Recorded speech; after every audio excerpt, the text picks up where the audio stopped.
अब देखो next problem क्या दिया गया है, find the ratio in which line segment joining these 2 points is divided by x-axis.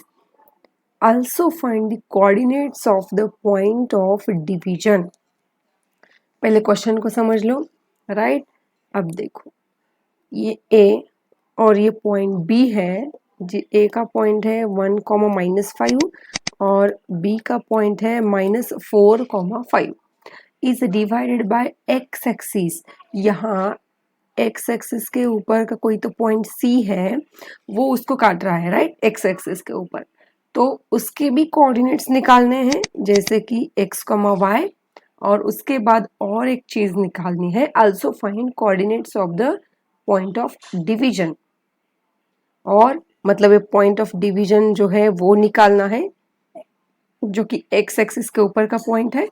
और साथ में क्या निकालना है, फाइंड द रेशो।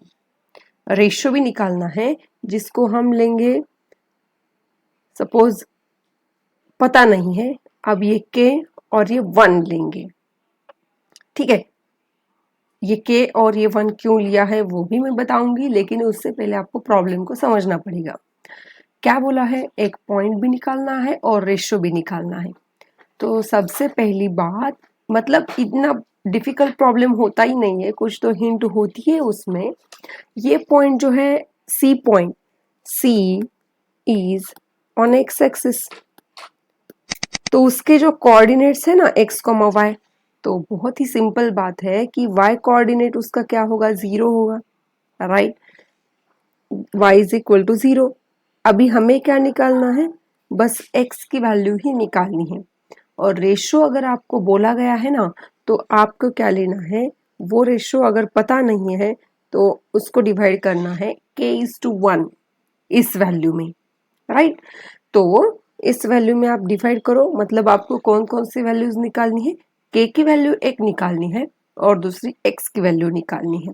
वो तो बहुत ही सिंपल है, बस आपको क्या करना है, मिड पॉइंट फॉर्मूला जो है आपका सेक्शन फॉर्मूला, वो आपको यूज करना है। तो पहले क्या करोगे आप, बहुत ही सिंपल है, मतलब यहाँ पहले अगर आपको समझ में नहीं आ रहा तो आप क्या करो, x1 y1 x2 y2 यम यन इसके हिसाब से ही ले लो। पहले तो x1 की वैल्यू कितनी आएगी, यहाँ पर ये देखो 1 है। y1 की वैल्यू कितनी आएगी, यहाँ पर -5। x2 की वैल्यू कितनी है, -4 है। और y2 की वैल्यू है 5। अभी रेशियो क्या होता है, यम इज टू यन होता है, मतलब यहाँ यम की वैल्यू कितनी है, k है, और यन की वैल्यू है 1। अब ये सारी वैल्यूज रख के आपको कैलकुलेशन करने हैं, बस बहुत सिंपल है। तो क्या करो, पहले फॉर्मूला लिख लो, x इज इक्वल टू क्या होता है, mx2 plus nx1 divided by Yama plus N, right. अब x की वैल्यू कितनी है, यहाँ पर x कोऑर्डिनेट हमें पता ही नहीं है, वो तो निकालना है। यम की वैल्यू है k, x2 की वैल्यू है -4 प्लस n की वैल्यू है 1, x1 की वैल्यू है 1 divided by Yama plus n मतलब k प्लस 1, ठीक है। अब इसको यहां पर ही रहने देते हैं। अब हम निकालते हैं y की value. y is equal to कितना आएगा, M y2 plus N y1 divided by m plus n। घबराना बिल्कुल नहीं है, क्योंकि इसके आगे तो हम जा नहीं सकते, क्योंकि k की वैल्यू पता नहीं है और x की भी वैल्यू पता नहीं है, राइट। तो आगे का निकालो, कुछ समझ में आएगा आपको। y की वैल्यू 0 है, राइट। यम की वैल्यू कितनी है, k है। y2 कितना है, यहाँ देखो 5 है, प्लस n की वैल्यू है 1 और y1 की वैल्यू है -5 divided by Yama plus n मतलब k प्लस 1 आएगा।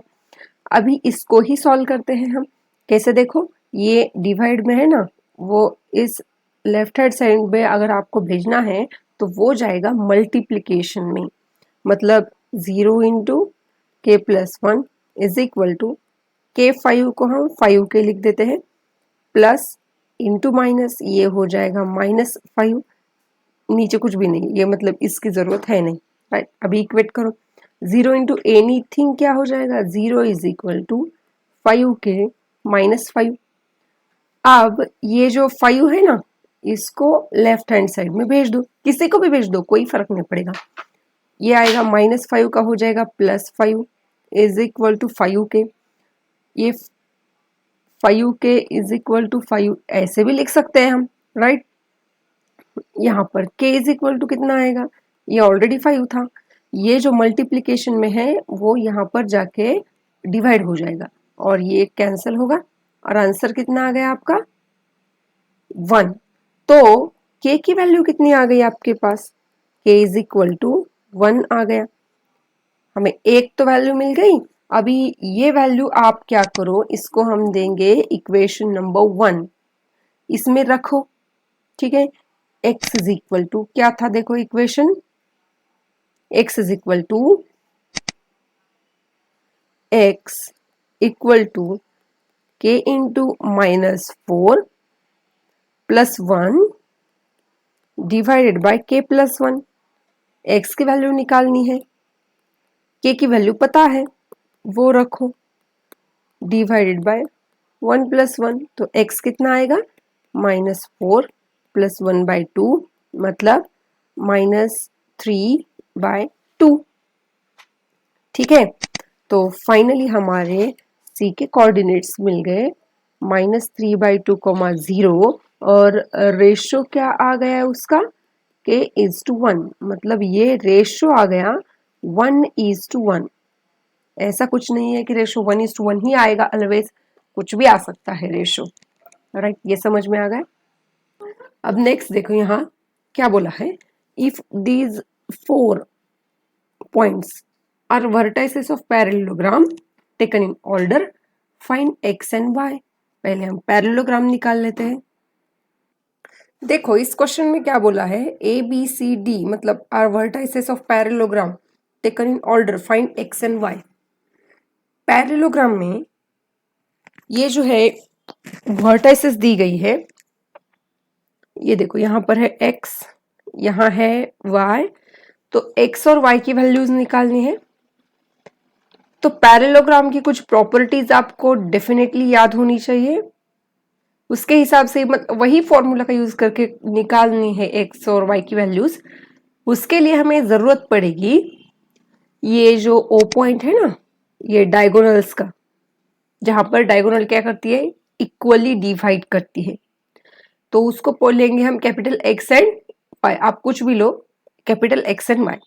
तो आपको एक प्रॉपर्टी पैरेललोग्राम की याद होनी चाहिए कि ये जो B और D, BD ये जो डायगोनल है ना, वो क्या करती है, बाइसेक्ट करती है O पॉइंट को, मतलब O पॉइंट बाइसेक्ट करता है BD डायगोनल को, किसमें, BO और OD के बस।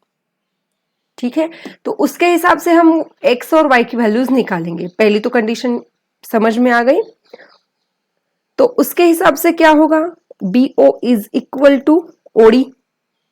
ठीक है, अब यहां पर हम क्या करते हैं, मतलब यहाँ इसका रेशियो क्या होगा, 1:1, मतलब मिड पॉइंट फॉर्मूला से हमें ये सब निकालना है। पहले हम निकालेंगे BO, B और O। तो यहां पर क्या है, अब देखो यहां पर ये क्या बोला है, यहां पर BO निकालने की जरूरत नहीं है, क्योंकि हमें फाइनली क्या निकालना है, x और y की वैल्यूज निकालनी है। अब ध्यान से देखो यहां पर, ये तो हमें समझ में आ गया कि BD और O इसका मिडिल पॉइंट होगा, और A और C में भी O जो है वो मिडिल पॉइंट होगा उसका। इसका मतलब क्या, ये जो O के XY कोऑर्डिनेट्स है ना, वो क्या होंगे, AC के बीच का पॉइंट और BD के बीच का पॉइंट सेम है। वो कौन है, x, y। तो हमें क्या करना है, O के कोऑर्डिनेट्स जो है, जैसे कि देखो यहां पर पहले हम x की वैल्यू निकाल लेंगे। Capital X is equal to क्या आएगा, मतलब O के अगर आपको कोऑर्डिनेट्स निकालने हैं ना, जो कि इक्वली डिवाइड करता है, बाइसेक्ट कर रहा है, तो उसके कोऑर्डिनेट्स क्या आ जाएंगे, x इज इक्वल टू 3 + 4, ये देखो 3 + 4/2। टू कैसे आ गया, या फिर आप मिड पॉइंट फॉर्मूला आपको पता है, या फिर अगर नहीं पता तो आप जो हमारा सेक्शन फॉर्मूला है उसके हिसाब से भी आप निकाल सकते हो, क्योंकि यम और यन की वैल्यू क्या होगी, यहाँ पर दोनों की तरफ 1 आएगा, तो यहाँ पर क्या आएगा mx1 mx2 के हिसाब से अगर आप निकालोगे तो यहाँ यम और यन की वैल्यू तो 1 है, तो x1 x2 ही लेना है, बाकी कुछ नहीं है। ये देखो ये हो गया आपका x1, ये हो गया x2 divided by Yama plus n मतलब 1 प्लस 1, राइट। तो ये कुछ आएगा आपका 7/2। ये x का पॉइंट आप दोनों तरीके से निकाल सकते हो, b और d के पॉइंट से भी निकाल सकते हो जो कि 7/2 आ गया। अगेन आप और एक मेथड से निकाल सकते हो, a और c का भी मिडल पॉइंट कौन है, o का x कोऑर्डिनेट है, ठीक है, तो उसके हिसाब से भी आप निकाल सकते हो, AC से भी निकाल सकते हो। वो कैसे, ये देखो एक कोऑर्डिनेट क्या है, यम और यन की तो वैल्यू 1 ही है, तो बस आपको क्या करना है x प्लस ये हो गया x1, x2 कौन है 1 है, divided by Yama plus n मतलब कितना आएगा 1 प्लस 1, तो ये कुछ आ गया आपका x प्लस 1/2। ये दोनों कौन है, AC और BD से जो हमने पॉइंट्स निकाले हैं वो कौन सा पॉइंट है, O ही है, मतलब ये दोनों इक्वल ही है ना, therefore x plus 1/2 is equal to 7/2। ये आपने कैसे निकाला, ये दोनों कौन किसकी वैल्यूज है, x की ही वैल्यूज है, तो हम इक्वेट कर सकते हैं। तो ये देखो 2 हो गया कैंसल, तो x plus 1 is equal to आ गया 7, तो x की वैल्यू आ गई 7 माइनस 1, क्योंकि ये राइट हैंड में जाके माइनस हो जाएगा, तो x की वैल्यू आ गई 6। समझ लो क्या चल रहा है। उसी हिसाब से आप y के कोऑर्डिनेट्स भी निकाल सकते हो, वो देखो यहाँ पर y के कोऑर्डिनेट्स आप कैसे निकालोगे, पहले आप निकालोगे y, कैपिटल Y की वैल्यू क्या आएगी, देखो यहाँ पर capital Y is equal to, दोनों तरीके से निकालो, पहले हम लेंगे बाय यूजिंग AC, ठीक है, क्या आएगा 6 प्लस 2 डिवाइडेड बाय 2, ये आएगा 8/2, ये एक मेथड से आ गया आंसर। उसी तरीके से y इज इक्वल टू और क्या आएगा, AC निकाल लिया, अब BD के पॉइंट थ्रू निकालो आप, वो कैसे आएगा, ये देखो 5 प्लस y बाय 2, और ये y सेमी सिमिलर ही है, तो इक्वेट कर दो आप उसको, जैसे कि 5 plus y by 2 is equal to 8/2, 2 cancel, तो y इज इक्वल टू कितना आएगा 8, ये 5 को RHS में भेज दो, ये आएगा -5, तो y की वैल्यू आ गई 3, therefore x is equal to 6 and y equal to 3। अब नेक्स्ट देखो क्या बोला है, find coordinates of point A where AB is diameter of circle whose center is this and B is 1,4। पहले तो आप सर्कल निकाल लो, ये ले लिया हमने सर्कल, इस सर्कल की एक डायमीटर निकालो, कौन सी है AB, उन्होंने दिया हुआ है AB is diameter whose center is, centre हमने O ले लिया, उसके कोऑर्डिनेट्स दिए हैं 2,-3, B का भी कोऑर्डिनेट्स दिए हैं 1,4, A के कोऑर्डिनेट्स निकालने हैं, बहुत ही सिंपल है, यहाँ आप मिड पॉइंट फॉर्मूला यूज करोगे, क्या आएगा x1 plus x2 divided bye 2, right, या फिर वो याद नहीं है तो आप सेक्शन फॉर्मूला से भी निकाल सकते हो, क्योंकि रेशो क्या आएगा 1:1, बेटर रहेगा कि आप मिड पॉइंट फॉर्मूला से निकाल लो, ठीक है। तो क्या आएगा, O के कोऑर्डिनेट मतलब फर्स्ट वाला कोऑर्डिनेट क्या होता है 2 इज इक्वल टू, क्या आएगा, ये पॉइंट है आपका x1 y1 x2 y2, तो ये क्या आएगा x1